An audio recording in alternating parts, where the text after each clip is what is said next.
Hello students, एक बार फिर आपका स्वागत है आपके अपने यूट्यूब चैनल एक क्लासेस में। प्यारे बच्चों, इससे लास्ट वीडियो लेक्चर के अंदर हमने आपको क्लास 10th का चैप्टर नंबर 1 वास्तविक संख्याओं की एक्सरसाइज 1.1 के कुछ सवाल करा दिए थे। जो प्रश्न रह गए हैं आज हम उनके ऊपर बात करने वाले हैं।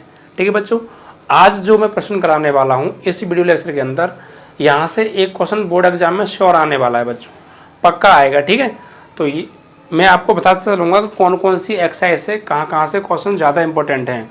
और यहाँ से जो मैं आज कराऊंगा क्वेश्चन नंबर 2 से लेके 5 तक, यहाँ से एक क्वेश्चन हर बार पेपर में आता है बच्चों। आप कभी भी पेपर का साइड उठा कर देख लीजिएगा, आपको हमेशा एक क्वेश्चन यहाँ से मिलेगा। तो आज के क्वेश्चंस बहुत इंपॉर्टेंट होने वाले हैं। आज की वीडियो को पूरा देखिएगा और लास्ट तक देखिएगा बच्चों। ठीक है, देखिए क्वेश्चन नंबर हम बात करें तो 1 के 3 पार्ट थे, 3 पार्ट्स हमने कंप्लीट करा दिए थे कल। आज क्वेश्चन नंबर 2 से हम स्टार्ट करने वाले हैं। देखिए क्वेश्चन नंबर 2 क्या कह रहा है। देखिए क्वेश्चन नंबर 2 को ध्यान से पढ़िए। दर्शाइए कि कोई भी धनात्मक विषम पूर्णांक 6q + 1 या 6q + 3 6q + 5 के रूप का होता है। देखिए धनात्मक पूर्णांक की अगर हम बात करें तो धनात्मक पूर्णांक जो होते हैं बच्चों, धनात्मक पूर्णांक यानी पॉजिटिव इंटीजर्स, तो ये 0 1 2 3 ... आगे तक जितने भी होते हैं सभी क्या होते हैं, धनात्मक पूर्णांक होते हैं। ठीक है, सपोज मेरे पास q क्या है, q कोई धनात्मक पूर्णांक है, धनात्मक पूर्णांक है, और इसमें अगर मैं 2 से मल्टीप्लाई करूंगा तो ये भी क्या होगा, ये जो होगा, अगर मैं किसी धनात्मक पूर्णांक में 2 से मल्टीप्लाई करूं तो वो क्या होगा, वो समधन पूर्णांक होगा, समधन पूर्णांक। ठीक है, अगर मैं इस 2q में 1 प्लस कर दूं तो ये हो जाएगा विषम धन पूर्णांक। अगर मैं इस 2q में 2 प्लस कर दूं तो ये हो जाएगा समधन पूर्णांक। और इसमें मैं 2q में 3 प्लस कर दूं तो ये हो जाएगा विषम धन पूर्णांक।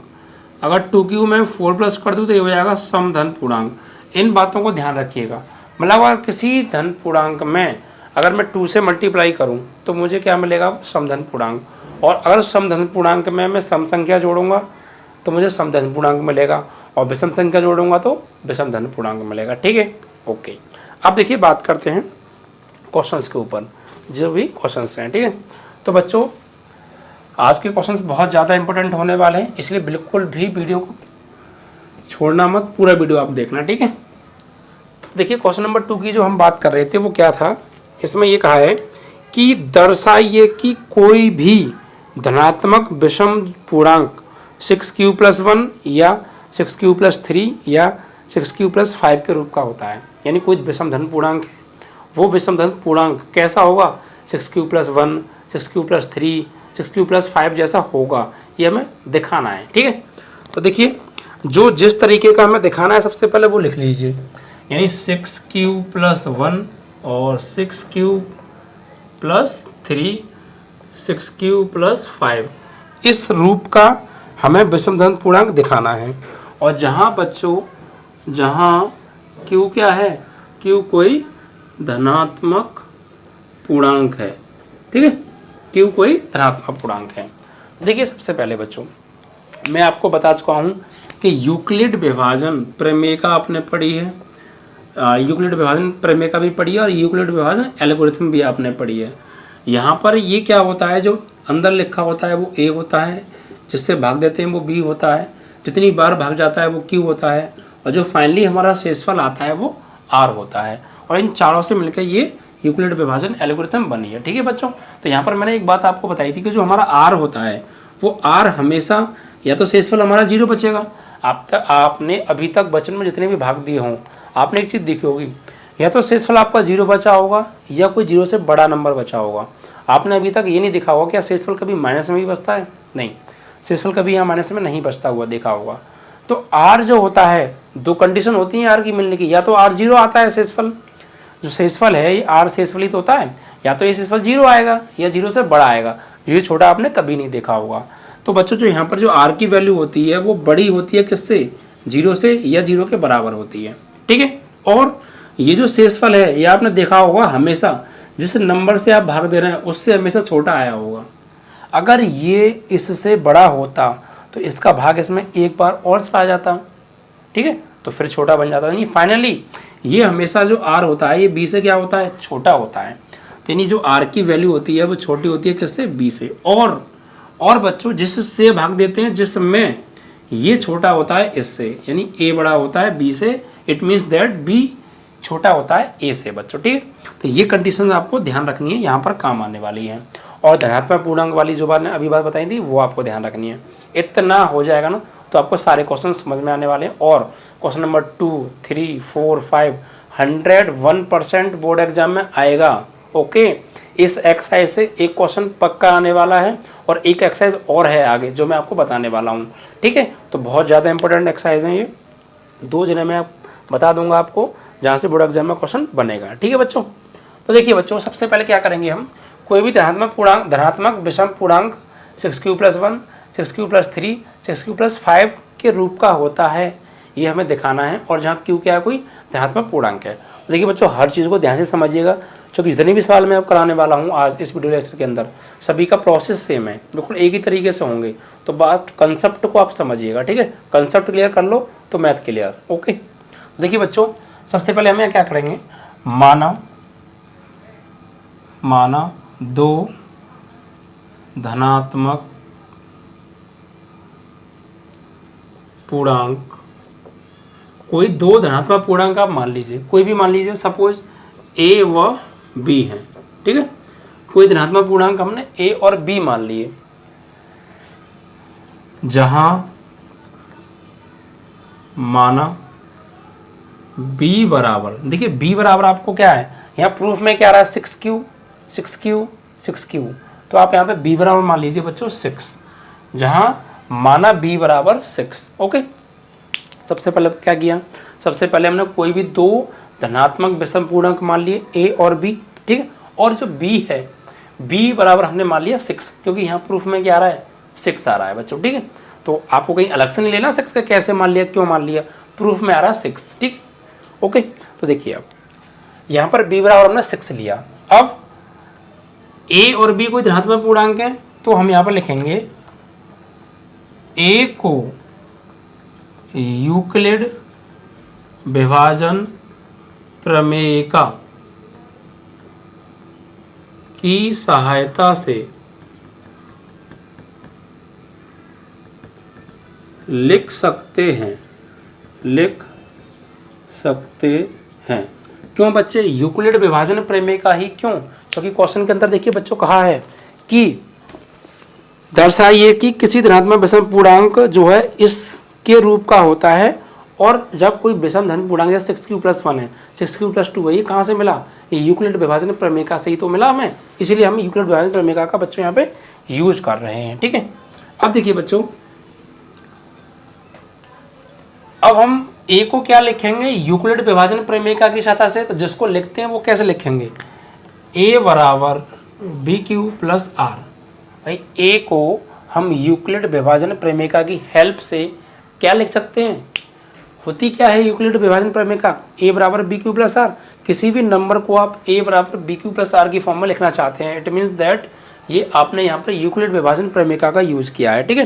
तो हम a को यूक्लिड विभाजन प्रमेय की सहायता से लिख सकते हैं क्या, a बराबर bq + r। ओके, जहाँ बच्चों r क्या होता है, r जो है हमारा शेषफल होता है, b हमारा भाजक होता है, q हमारा भागफल होता है और a हमारा भाज्य होता है, ठीक है।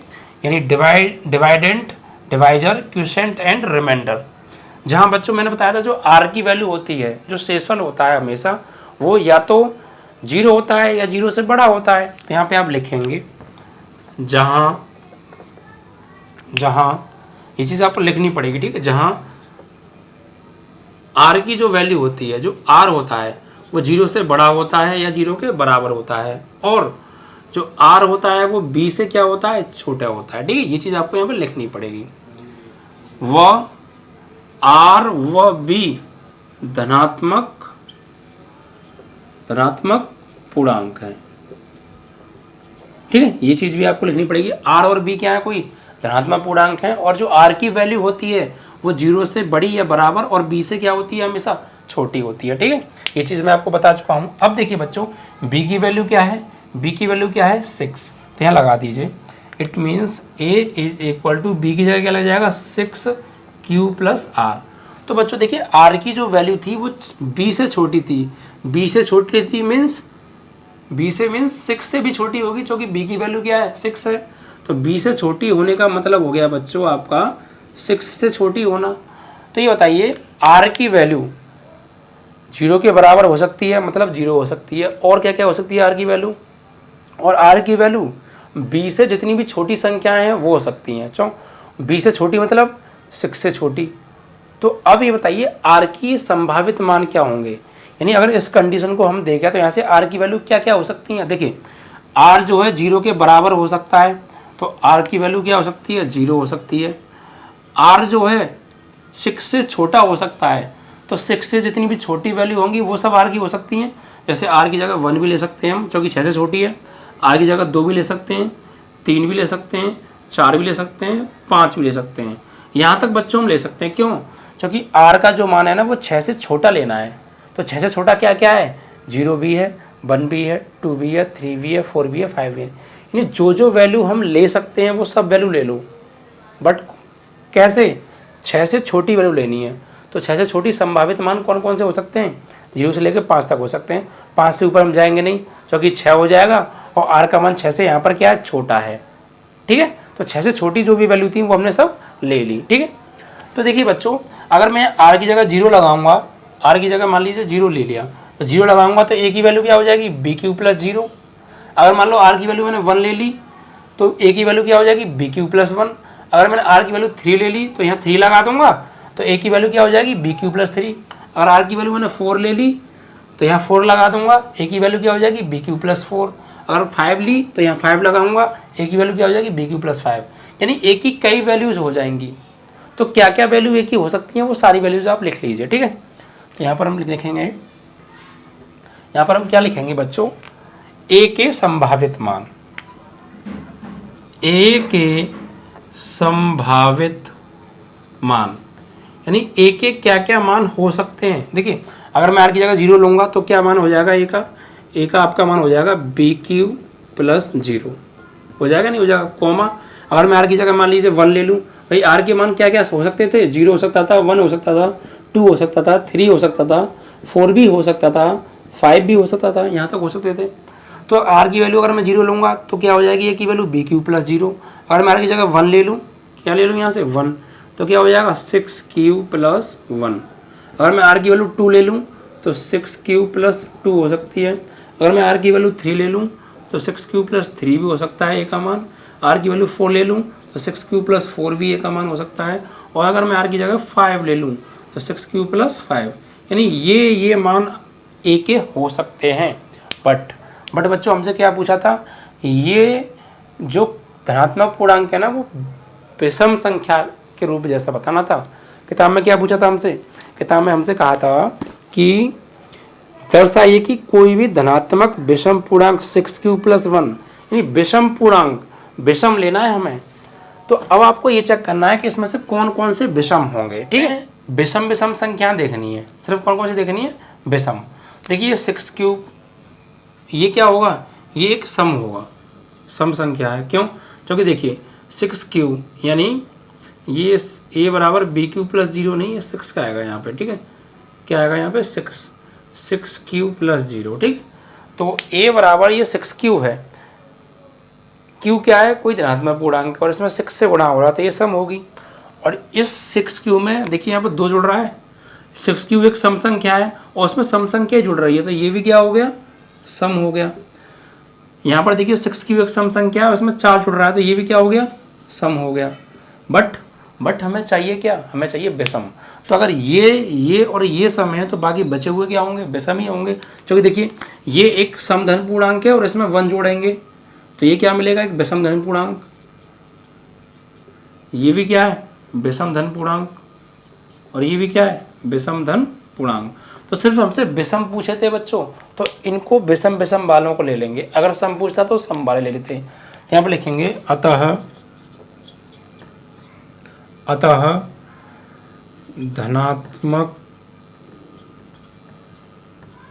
पूर्णांक को 6 cube plus 1, 6 cube plus 3, 6 cube plus 5 के रूप में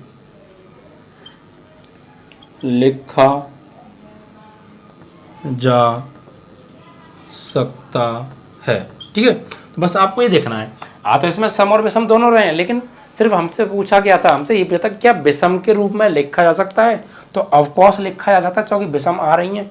अगर सम के रूप में लेता तो फिर ये वाले ले लेते हम सम वाले, और यहाँ ले लेते कि सम के रूप में लिखा जा सकता है। ठीक है, तो दोनों तरीके से आ सकता है क्वेश्चन, सम के रूप में भी विषम के रूप में भी। सम की गए तो आप सम वाले उठा लो, विषम की गए तो विषम वाले उठा लो। ठीक है, तो इस तरीके से बच्चों ये क्वेश्चन कंप्लीट हुआ। इसी प्रोसेस से बच्चों, इसी प्रोसेस से बाकी क्वेश्चन सॉल्व होने वाले हैं, तो इसीलिए कंसेप्ट को मत भूलिएगा। ठीक है, कंसेप्ट आपको विशेष ध्यान रखना है बच्चों। ओके, देखिए नेक्स्ट क्वेश्चन की अगर हम बात करें, अब अगला क्वेश्चन क्या है, तो सेम ध्यान से समझिएगा, कुछ इसी तरीके का ही है। सॉरी, जो सेकंड क्वेश्चन है ना, वो थोड़ा सा जो हमने फर्स्ट क्वेश्चन के पार्ट कराए थे ना 3, उस जैसा है। बस जो पहले प्रश्न के 3 पार्ट थे वो डायरेक्ट संख्या दे रखी थी, इसमें लैंग्वेज दे रखी है, तो लैंग्वेज को समझना है। उसके बाद एक्चुअली इसमें SCF निकालना है, हमें क्या निकालना है, SCF। ठीक है, तो मैं आपको इंपॉर्टेंट बता दूँ, अगर आपके पास किताब हो तो लिख लीजिए बिल्कुल अभी इस एक्सरसाइज से। Question number 2, question number 4 and question number 5 is most important question for board exam. बहुत ज़्यादा इंपॉर्टेंट क्वेश्चन है बच्चों, हमेशा पूछे गए हैं। तो 2, 4 एंड 5 ये क्वेश्चन आपको आने चाहिए। ठीक है, तो देखिए क्वेश्चन नंबर 4 को मैं 3 को कराता हूँ। 3 में क्या पूछा है, क्वेश्चन को ध्यान से पढ़िए पहले। किसी परेड में 616 सदस्यों वाली एक सेना आर्मी की टुकड़ी है, यानी एक सेना आर्मी की टुकड़ी है, कोई ग्रुप है, उसमें 616 सदस्य हैं, और 32 सदस्यों वाले एक आर्मी बैंड के पीछे मार्च करना है। यानी 32 सदस्यों का एक बैंड है, उसके पीछे उनको मार्च करना है, पीछे चलना है। ठीक है, तो दोनों समूहों को समान संख्या वाले स्तंभों में मार्च करना है। 2 समूह बन गए, दोनों को समान, जितने मेंबर फर्स्ट समूह में हैं उतने ही सेकंड समूह में, यानी समान संख्या के समूहों में मार्च करना है। तो उन स्तंभों की अधिकतम क्या संख्या होगी, यानी कितने स्तंभ बन सकते हैं, पॉसिबल कॉलम्स कितने हो सकते हैं वो बताना है। तो देखिए कुछ नहीं करना है, इसमें 616 और 32 लिख लीजिए आप। ठीक है, इनका क्या निकालना है, SCF। तो सदस्य कितने हैं,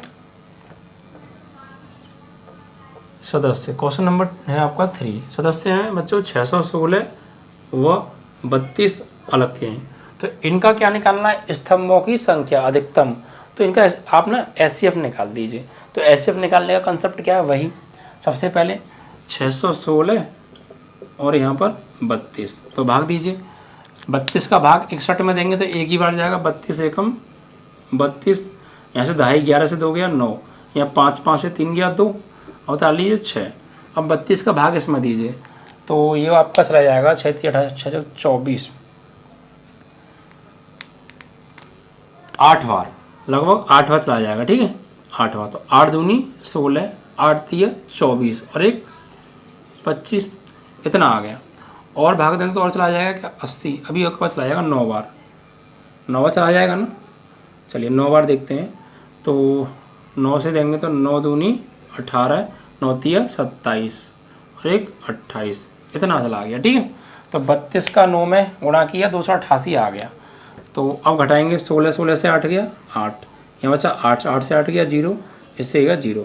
देखिए 32 से भाग दिया हमने 616 में, 19 बार गया, लेकिन क्या शेष पर 0 आया, नहीं आया। तो शेष पर 0 नहीं आता तो क्या करेंगे, फिर से भाग देंगे, किस में, 8 से भाग देंगे, किस में, 32 में। तो 8 चौक 32, तो घटाएंगे 0 0। तो फाइनली देखिए हमने 32 से भाग दिया था तो शेष पर 0 नहीं आया, लेकिन 8 से SCF हो गया 8 SCF। अब इसको लिखना कैसे, बट ये एग्जाम में ऐसे नहीं करना, ये रफ वर्क था। लिखेंगे कैसे, यहाँ पर लिखेंगे 616 बड़ा है 32 से, तो अब लिखेंगे यूक्लिड विभाजन प्रमेयिका की सहायता से 616 को लिख सकते हैं। क्या लिख सकते हैं 616 को, 616 को हम लिख सकते हैं 616 बराबर, यानी ए ये हो गया, बी ये हो गया, की ये हो गया और आर हो गया ये। तो ए बराबर बी क्यू प्लस आर, यानी 616 बराबर 32 गुणा 19, 32 गुणा 19 और प्लस आर कितना है 8, बट आर कितना है हमारा 8, बट बच्चों किंतु आर बराबर कितना आ रहा है 8, डज नॉट इक्वल टू 0, यानी जो हमारा शेषफल है वो 0 नहीं आया। और ये काम तब तक करते जाएंगे जब तक शेषफल हमारा 0 ना आ जाए। तो लिखेंगे आर बराबर 8 है, 0 नहीं। अतः पुनः अब किसको लिखेंगे, नया जो भाजक है यानी 32, लिखेंगे पुनः 32 को यूक्लिड विभाजन प्रमेय की सहायता से लिख सकते हैं। क्या लिखेंगे बच्चों 32 को, तो 32 क्या हो गया, 32 हो गया ए, ये बी, ये क्यू, आर। तो 32 बराबर ये गुणा ये प्लस ये, यानी 8 गुणा 4, यानी 32 बराबर 8 गुणा 4 और प्लस शेषफल 0 आ गया। क्या लिखेंगे, चूंकि आर बराबर 0, अतः 616 व 32 का HCF फाइनली भाग किससे देने पर शेषफल 0 आया है 8 से, तो क्या होगा 8। तो बस यही क्या होगी उन स्तंभों की संख्या जो कि हमसे किताब में पूछा था। क्या पूछा था कि उन अधिकतम स्तंभों की संख्या क्या है जिनमें वे मार्च कर सकते हैं। तो यहाँ लिखेंगे अधिकतम स्तंभों की संख्या बराबर 8। वो 8 स्तंभ होंगे जिनमें वे मार्च कर सकते हैं। ठीक है बच्चों, तो इस तरीके से आपको SCF निकालना था फाइनली बेसिक तरीके से रफ वर्क में, और उसको इस लैंग्वेज में आप लिख दीजिए, आपका आंसर आ जाएगा। ठीक है, अब देखिए बच्चों जो भी मैंने क्वेश्चन नंबर 2 आपको कराया था, ठीक है, जो अभी मैंने 2 कराया था उस जैसे क्वेश्चन कराने वाला हूँ मैं सभी। ठीक है, ये क्वेश्चन तो पहले क्वेश्चन से मैच कर रहा था, SCF निकालना था। अब बाकी क्वेश्चन आपका 2 हो गया, 4 हो गया, 5 हो गया, ये सभी क्वेश्चन एक जैसे हैं। ठीक है, तो क्वेश्चन नंबर जैसे मैंने 2 कराया था ना, वैसे ही अब क्वेश्चन नंबर आपका 4 है, वो है 4 है। तो देखिए ध्यान से पढ़िए, क्वेश्चन नंबर 4 में क्या कहा है, यूक्लिड विभाजन प्रमेय का प्रयोग करके। ठीक है, इसमें कहा है यूक्लिड विभाजन प्रमेय का हमको यूज करना है। दर्शाइए कि किसी धनात्मक पूर्णांक का वर्ग किसी पूर्णांक m के लिए 3m या 3m+1 के रूप का हो सकता है। देखिए लिख लेते हैं, क्वेश्चन नंबर 4 है, किसी धनात्मक पूर्णांक का वर्ग कैसा प्रूफ करना है हमको, 3m या 3m+1 के रूप जैसा। ठीक है, ऐसा यानी किसी धनात्मक पूर्णांक का अगर हम वर्ग करेंगे तो वो ऐसा होगा, ये हमें दिखाना है करके। ठीक है, और m क्या है, कोई धनात्मक पूर्णांक है। ठीक है, चलिए तो सबसे पहला काम तो वही करना है, कोई 2 धनात्मक पूर्णांक आपको a और b मानने हैं, और b बराबर क्या मानना है, देखिए यहाँ पर क्या आ रहा है 3, तो b बराबर आप 3 ले लीजिएगा। ठीक है, ऐसी संख्या लेते हैं बच्चों कि वहाँ से कॉमन आ जाए। ठीक है, तो देखिए सबसे पहले यहाँ पे लिखेंगे माना 2 धनात्मक पूर्णांक a व b है। ठीक है, कोई 2 धनात्मक पूर्णांक हमने a और b मान लिए। फिर यहाँ से लिखेंगे माना b बराबर क्या रहा, प्रूफ में क्या लाना है 3 लाना है, तो 3। ठीक है, अब कोई 2 धनात्मक पूर्णांक a व b मान लिए, b बराबर जो प्रूफ में लाना है 3 वो मान लिया हमने। देखिए या तो प्रूफ में 3 आया तो 3 मान लीजिए, या आप ऐसी संख्या मानो जो कॉमन आ जाए, यानी इसका मल्टीपल आप मान सकते हैं, लेकिन जितनी आप छोटी छोटी संख्या मानोगे उतना आपके लिए सिंपल पड़ेगा। ठीक है, तो हमने b बराबर क्या मान लिया 3। अब बच्चों a को हम क्या लिखेंगे, यहाँ लिखेंगे यूक्लिड विभाजन प्रमेय की सहायता से, यूक्लिड विभाजन प्रेमिका की सहायता से ए को लिखा जा सकता है। तो ए को क्या लिखेंगे हम, यूक्लिड विभाजन प्रेमिका की हेल्प से। तो ए बराबर बी क्यू प्लस आर हम ले सकते हैं या नहीं, जहाँ आर व बी धनात्मक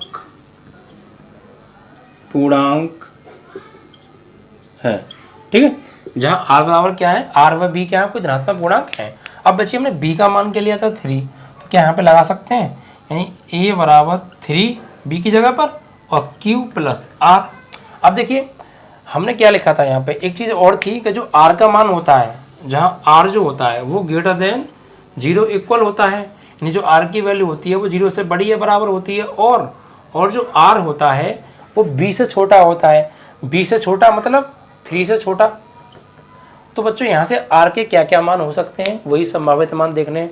देखिए आर की वैल्यू 0 के बराबर हो सकती है, तो आर का मान 0 हो सकता है, और आर की वैल्यू 3 से छोटी हो सकती है। 3 से छोटी मतलब 1 हो सकती है, 2 हो सकती है, 3 नहीं हो सकती, क्योंकि 3 से छोटी लेनी है। तो बच्चों आर के संभावित मान क्या होंगे यहाँ से, यानी आर बराबर हो सकता है आपका 0 हो सकता है, 1 हो सकता है, 2 हो सकता है। तो जैसे जैसे मैं ये आर के मान यहाँ लगाऊंगा आर की जगह पर, तो ए के मान बदलते जाएंगे। जब मैं आर का मान 0 लूँगा तो यहाँ पर 0 लगाऊंगा, तो ए का मान 3q प्लस 0 हो जाएगा। जब मैं 1 लूँगा तो यहाँ 1 लगाऊंगा, ए का मान 3q प्लस 1 हो जाएगा। जब मैं 2 लूँगा तो यहाँ 2 लगाऊंगा, ए का मान 3q प्लस 2 हो जाएगा, यानी ये ए के संभावित मान निकल के आ जाएंगे। तो यहाँ लिखेंगे ए के संभावित मान, पॉसिबल वैल्यू ऑफ ए, संभावित मान। तो ए के संभावित मान क्या क्या हो सकते हैं, देखिए अगर मैं यहाँ पे 0 लगाऊं तो ए बराबर क्या हो जाएगा 3q प्लस 0। अब अगर मैं यहाँ पे 1 लगाऊं तो 3q प्लस 1। अगर मैं यहाँ पे 2 लगाऊं तो 3q प्लस 2। क्या और लगा सकते हैं आगे, नहीं, क्योंकि जो r की वैल्यू है वो 3 से छोटी तक लेनी है सिर्फ। तो 2 क्या है 3 से छोटा है, इससे आगे जाएंगे तो 3 आएगा। 3 हम लेंगे नहीं, क्योंकि 3 बराबर हो जाएगा ना, हमें 3 से छोटा लेना है। तो ए के ये संभावित मान हो सकते हैं। अब बच्चों क्वेश्चन में क्या कहा था कि धनात्मक पूर्णांक का वर्ग इस तरीके का होगा, ये प्रूफ करो। तो बच्चों अब इनका करेंगे क्या, हम वर्ग बारी बारी से वर्ग करेंगे। तो यहाँ लिखेंगे वर्ग करने पर। तो बच्चों जब वर्ग करेंगे तो सबसे पहले क्या 3q को क्या करेंगे वर्ग। तो बच्चों वर्ग क्या होगा 3q के स्क्वायर का, तो 3 का स्क्वायर हो गया 9 और q का हो जाएगा q स्क्वायर। क्योंकि ये 3q लिखा है बच्चों, ये जो वर्ग है ना ये 3 का भी वर्ग है और q का भी वर्ग है। तो 3 का वर्ग करेंगे तो 9 और q का वर्ग करेंगे तो q स्क्वायर, इस तरीके से। अब देखो बच्चों हमें प्रूफ में क्या लाना है 3, तो इसको ऐसा तोड़ोगे 3 आ जाए, तो क्या तोड़ सकते हैं, तो हम इसको तोड़ेंगे, 9 को लिखेंगे 3 × 3q स्क्वायर, यानी ये 3 हमें प्रूफ में लाना है। अब यहाँ पे क्या लाना है m, तो यहाँ पर आप इसकी जगह लगा दीजिए m। क्या लगा देंगे आप इसकी जगह पर m, यानी 3 और इस पूरे की जगह पर क्या लगा देंगे m, क्योंकि हमें प्रूफ में क्या लाना है 3m। तो 3 तो ये आ गया और इसको हटाना है, इसकी जगह क्या लगा दें m, क्योंकि m आ रहा है। अब यहाँ लिख देंगे जहाँ हमने क्या किया है, इसकी जगह पे क्या लगाया है m लगाया है ना, तो यहाँ लिखेंगे जहाँ m बराबर 3q स्क्वायर कोई धनात्मक पूर्णांक है। ठीक है, मतलब आपको इस जैसा बनाना है। तो अगर तुम्हें कोई चीज़ फालतू दिख रही है इसके अंदर तो उसकी जगह m लगा दो। तो हमने क्या किया, पहले 9 को ब्रेक किया क्योंकि 3 बनाना था, तो 3 × 3 और q लगा q स्क्वायर। तो 3 तो है, अब इसको हटाइए, इसकी जगह हम क्या लगा दें m, और जहाँ इसकी जगह हमने m माना है तो हम लिख देंगे m बराबर 3 के स्क्वायर कोई एक धनात्मक पूर्णांक है। ठीक है, तो देखिए 3m आ गया प्रूफ आता। तो अब 3m + 1 जैसा लाना है, तो दूसरा क्या है अब हमारा ये है, इसे ले लो, इसका वर्ग करो, यानी 3q + 1 का स्क्वायर। तो ये बच्चों जब इसका हम वर्ग करेंगे तो ये फॉर्मूला बन जाएगा, ये a और ये b, तो a + b का होल स्क्वायर। तो यहाँ फॉर्मूला खोलना पड़ेगा।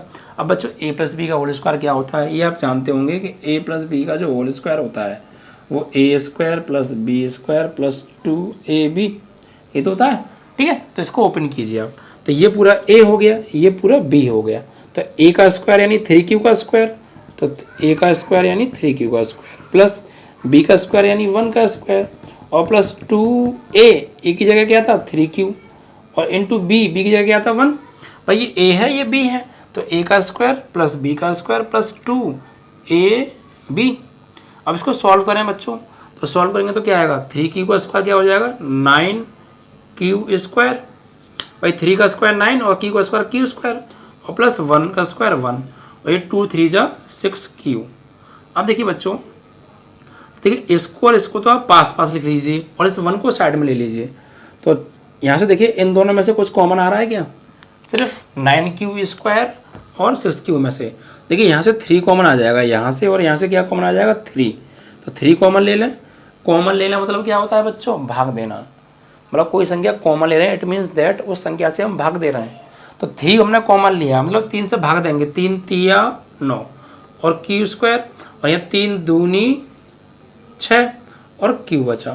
ठीक है, इन दोनों में से हमने 3 कॉमन निकाल लिया, तो 3 3 जा 9, q का 3 2 जा 6, q का q और ये जो 1 बचा इसे आप लिख लीजिए साइड में। ठीक है, अब देखिए हमें लाना क्या है 3m + 1, तो 3 अगर इस पूरे की जगह हम क्या ले लें m और +1, तो इसकी जगह लगा दीजिए आप। तो यहाँ पे आप लगाएंगे 3, इसकी जगह क्या लगा दोगे पूरी जगह m और ये +1, इस पूरे ब्रैकेट की जगह हमने क्या लगा दिया m लगा दिया, तो 3m + 1।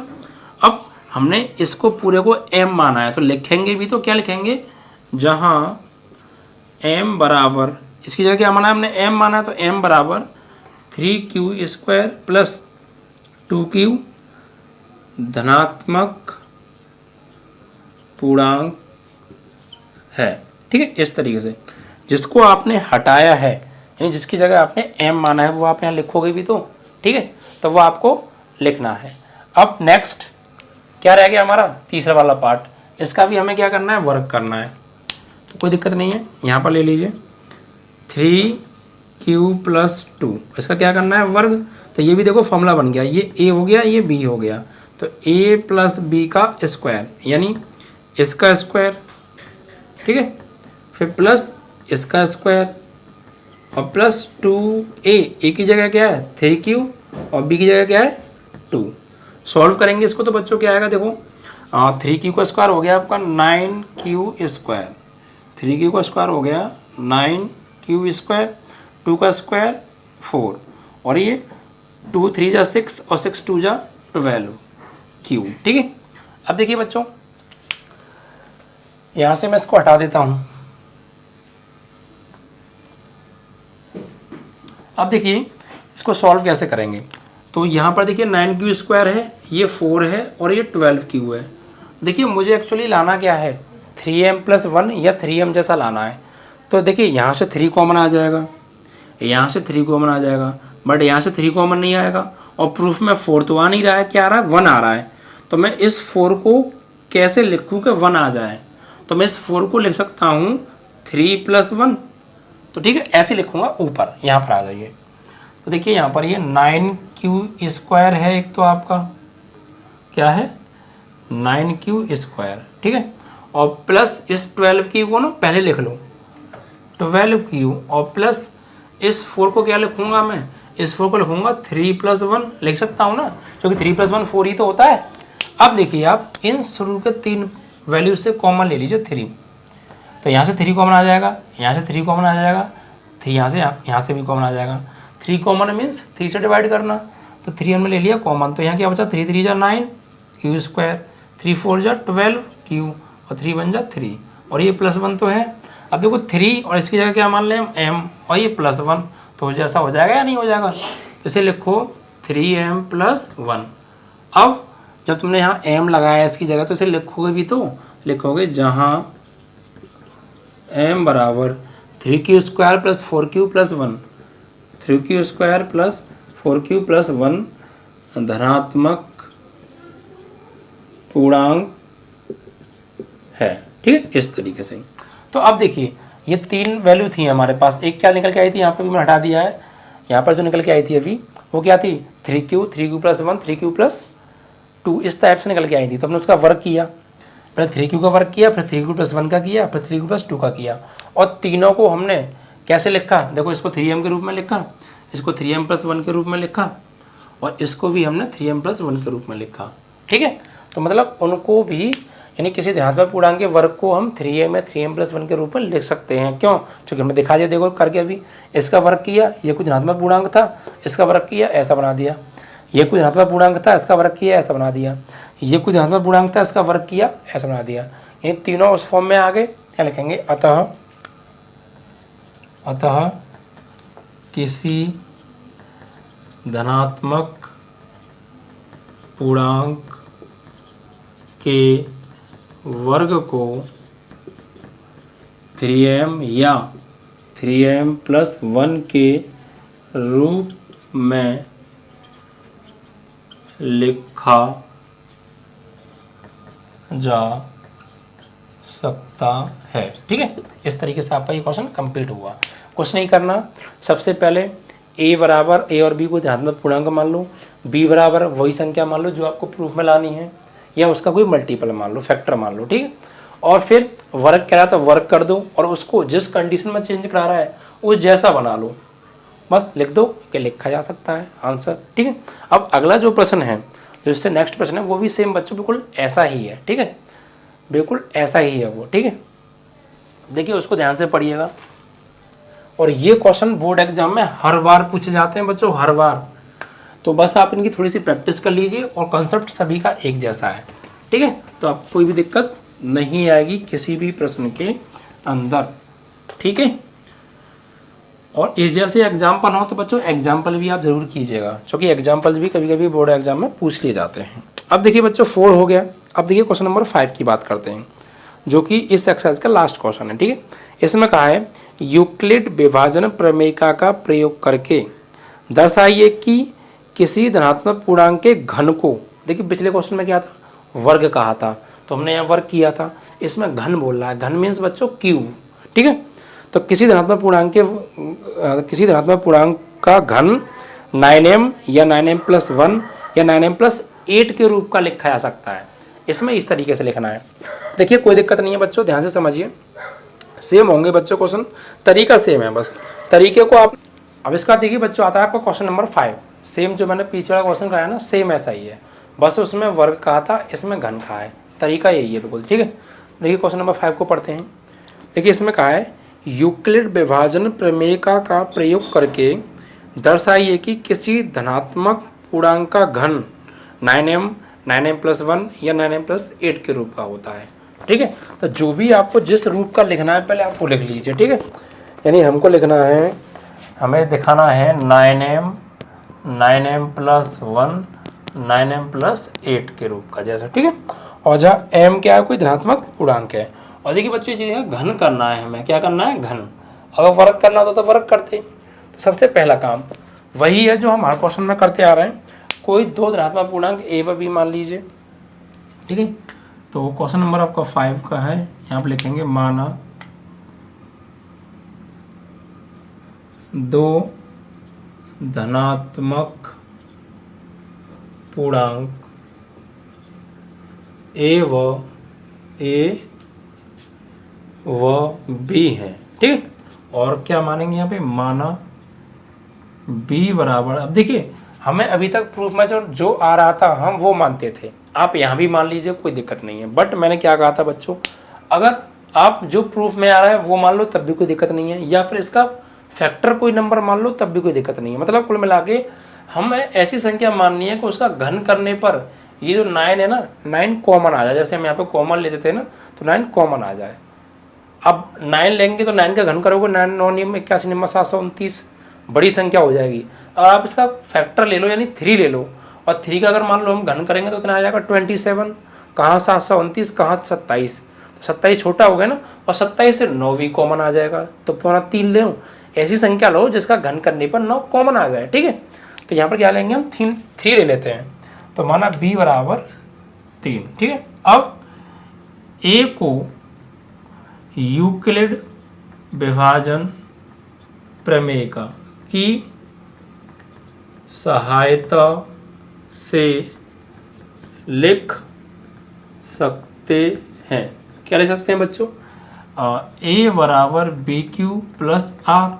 लेकिन बच्चों बी की वैल्यू क्या है 3, तो यहाँ पे क्या लगा देंगे 3, ठीक। जहाँ आर की जो वैल्यू है 0 से बड़ी है बराबर और बी से छोटी, बी से छोटी मतलब 3 से क्या होगी, छोटी होगी। और आर व क्यू धनात्मक पूर्णांक है, ठीक है। R and Q are positive integers. अब देखिए बच्चों आर का मान 0 हो सकता है और 3 से छोटा यानी 1 2 हो सकता है। तो पॉसिबल वैल्यू ऑफ ए यानी ए के संभावित मान क्या क्या हो सकते हैं बच्चों। ए के संभावित मान देखिए ए का हो सकता है, आप यहाँ पे आर की जगह 0 लगाओगे तो 3q प्लस 0, आप यहाँ 1 लगाओगे तो 3q प्लस 1, आप यहाँ 2 लगाओगे तो 3q प्लस 2। अब 3 लगा नहीं सकते क्योंकि 3 से छोटा लेना है। अब बच्चों क्या करना है इनका घन, क्या लिखेंगे घन करने पर, घन करने पर। तो घन करें बच्चों, सबसे पहले देखिए 3q का हमें करना है घन। तो इसको सॉल्व करेंगे 3, देखिए यहाँ पर जो घन हो रहा है ये 3 का भी हो रहा है और q का भी हो रहा है। तो 3 का q करेंगे 27 और q का घन करेंगे तो q की पावर 3। अब देखिए इस 27 को आप ऐसा तोड़िए कि प्रूफ में 9 आ रहा है 9 मिल जाए। तो फिर 27 को क्या लिख सकते हैं, तो हम 27 को लिख सकते हैं 9 गुणा 3, 9 3 27 और q की पावर 3।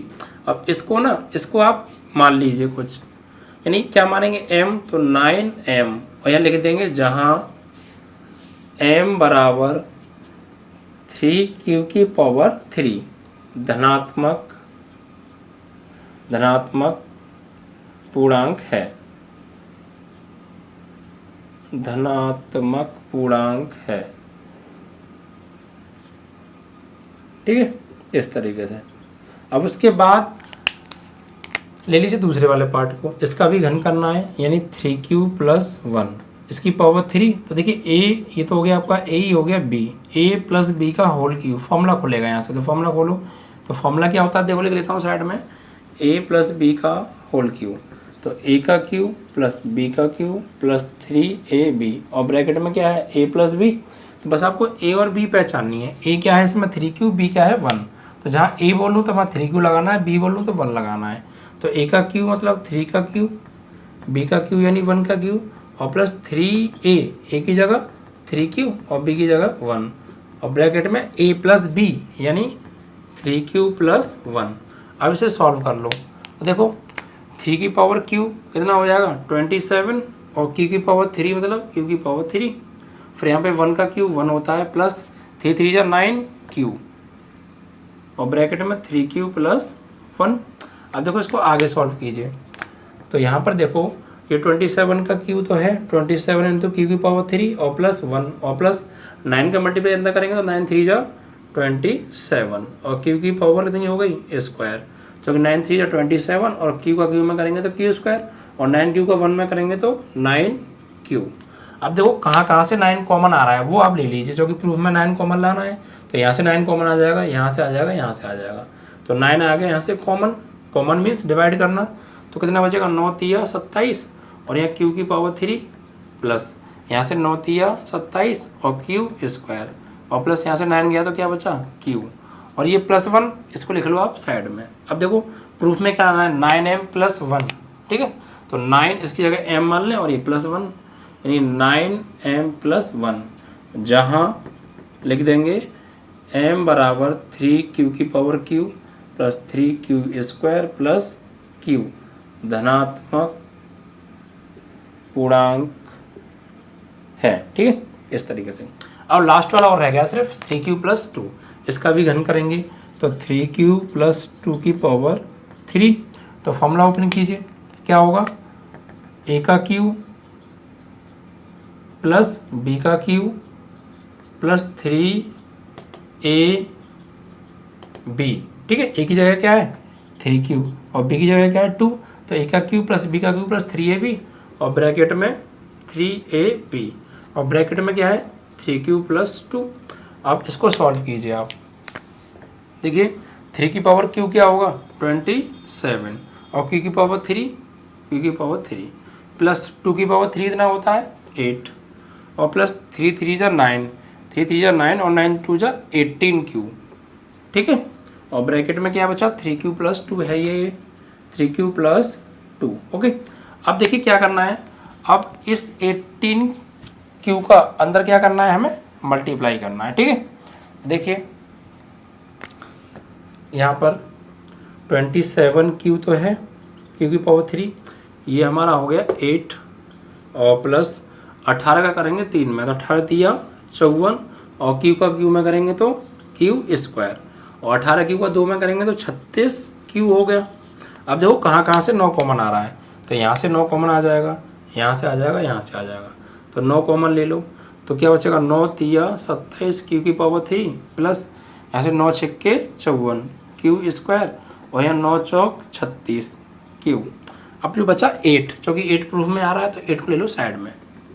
अब देखिए ये चीज़ फालतू है तो इसे क्या मान लेंगे हम m, तो यहाँ लिखेंगे 9m प्लस 8, जहाँ m बराबर 6q square plus 6q square नहीं 3q की power 3 plus 6q square plus 4q धनात्मक पूर्णांक है, ठीक है। तो बस हमें क्या प्रूफ कराया था, 9m प्लस 1 9m प्लस 8, तो हमने क्या प्रूफ कर दिया 9m प्लस 1 ये रहा और 9m प्लस 8, ठीक है। तो ये लिख देंगे, अतः किसी धनात्मक पूर्णांक के घन को 9m या 9m प्लस 8 के रूप में लिखा जा सकता है, ठीक है बच्चों, 9m प्लस 1 या 9m प्लस 8 के रूप में।